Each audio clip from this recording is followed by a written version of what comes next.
Good morning, children. So, have you seen the new books? So, this year we are having new books, and for class 1, the name of the book is Finding Mathematics. So, I hope all of you might have received the new books, and most of you might have gone through the books. I hope so. Have you seen it? So, we have 11 chapters in class 1 mathematics, and today we are going to learn something from the chapter number 3, combining and removing. So please, my dear children, if you have books, can you take page number 58? So if you see the chapter, you can see here we have got a garden. Can you say what's written here? Yeah, it's Neeraj's kitchen garden. So do you have garden in your home? We love having gardens. We love growing vegetables in our state. So here Neeraj is there along with his father. They are helping each other in the garden, and they have been growing a lot of plants and a lot of vegetables. So we can see from the picture we have cucumber, we have got chilies, we have got tomatoes, and Neeraj is helping his father in planting trees. One fine day, Neeraj's uncle, they wanted to come and visit their parents. So Neeraj's parents, they wanted to make something for the cousins. So they asked Neeraj what does he like, and Neeraj was telling Neeraj likes momos. Do you like momos, all of you? I hope everyone likes momo. So for momos, what do we require?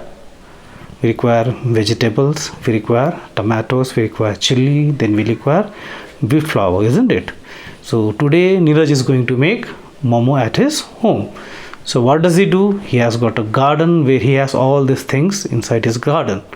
So my dear children, can you see the tomatoes on the plant? In the first picture, how many tomatoes are there? Yeah, you guessed it right. There are 9 tomatoes, and Neeraj wants 3 tomatoes. So he goes there and plucks 3 tomatoes. So after plucking, how many tomatoes will remain on the plant?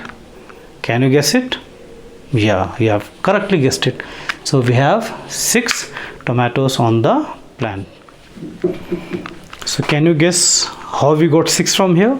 So out of 9, first he plucked 1, then he got 8 on the plant, then he plucked the second tomato, then he got 7 on the plant, then again he plucked the third tomato and he got how much? 6. So this is how he get 6 tomatoes after plucking 3 from the 9 tomatoes. So did you understand what we are doing here? Removing a smaller number from a bigger number, we'll always get a smaller number. Okay, so here from 9 we had removed 3 and we got 6. So similarly on the right side, if you can see the pictures here, we have got a picture of bread loaves, we have got crows, we have got bananas, and we have got some owls here. So can you guess, if you have to make some sandwiches from the 9 pieces of bread, if we take 4 pieces to make a sandwich, how much will remain?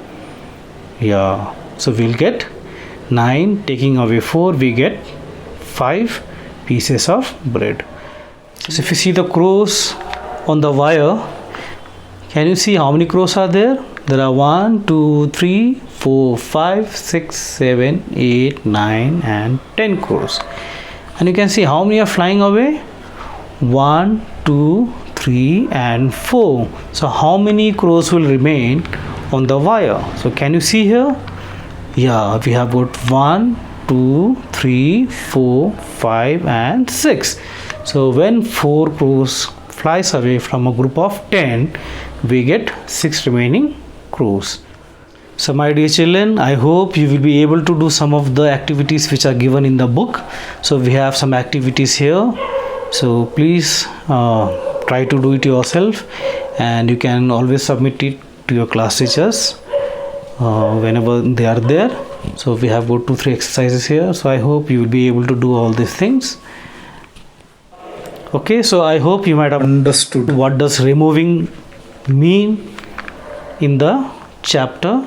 So when we remove something from a bigger number, we'll always get a smaller number. So with this, we come to the end of this class, and let's meet again tomorrow for a new chapter. Thank you very much.